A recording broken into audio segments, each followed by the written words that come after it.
بسم اللہ الرحمن الرحیم۔ السلام علیکم ورحمۃ اللہ وبرکاتہ۔ سوال نمبر 1، دادا کی وفات کے بعد حضور اکرم صلی اللہ علیہ وسلم کی کفالت کی ذمہ داری کس نے سنبھالی؟ جواب، چچا ابو طالب نے۔ سوال نمبر 2، حضرت عبداللہ بن عباس رضی اللہ تعالی عنہما کا درس کا حلقہ کہاں ہوتا تھا؟ جواب، مکہ مکرمہ میں ہوتا تھا۔ سوال نمبر 3، حضرت بلال حبشی رضی اللہ تعالی عنہ کو حضور اکرم صلی اللہ علیہ وسلم نے کس مسجد کا مؤذن مقرر فرمایا تھا؟ جواب، مسجد نبوی صلی اللہ علیہ وسلم کا۔ سوال نمبر 4، نبی کریم صلی اللہ علیہ وسلم پینے کی چیزوں میں سے سب سے زیادہ کیا پسند فرماتے تھے؟ جواب، 2 چیزیں، دودھ اور شہد۔ سوال نمبر 5، ایسی کتاب کہ جس میں صحابہ کرام کی ترتیب سے احادیث جمع کیے جائیں تو اسے کیا کہتے ہیں؟ جواب، ایسی کتاب کو مسند کہا جاتا ہے۔ اگر آپ کو ہمارے چینل سے فائدہ ہو رہا ہے تو ہمارے چینل کو سبسکرائب کیجئے اور ویڈیو کو لائک کر کے شیئر کیجئے تاکہ ہماری حوصلہ افزائی ہو سکے۔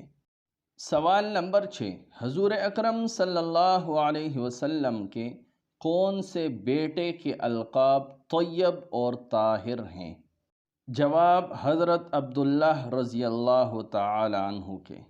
سوال نمبر 7، جس کو 1,00,000 احادیث مع سند کے یاد ہوں تو اسے محدثین کی اصطلاح میں کیا کہتے ہیں؟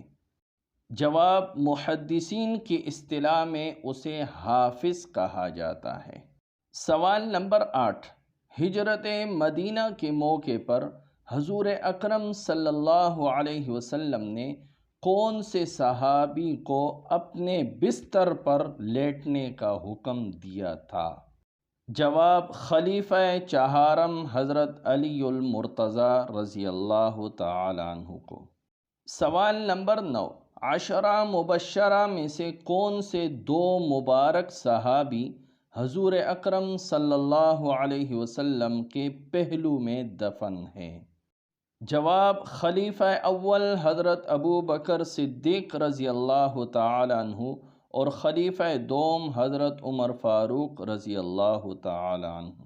سوال نمبر 10، کیا ایسے کپڑوں میں نماز پڑھنا جائز ہے جن پر جاندار کی تصویر ہو؟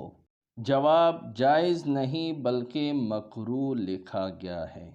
سوال نمبر 11، انفاق فی سبیل اللہ کا کیا مفہوم ہے؟ جواب، اللہ پاک کی راہ میں خرچ کرنا۔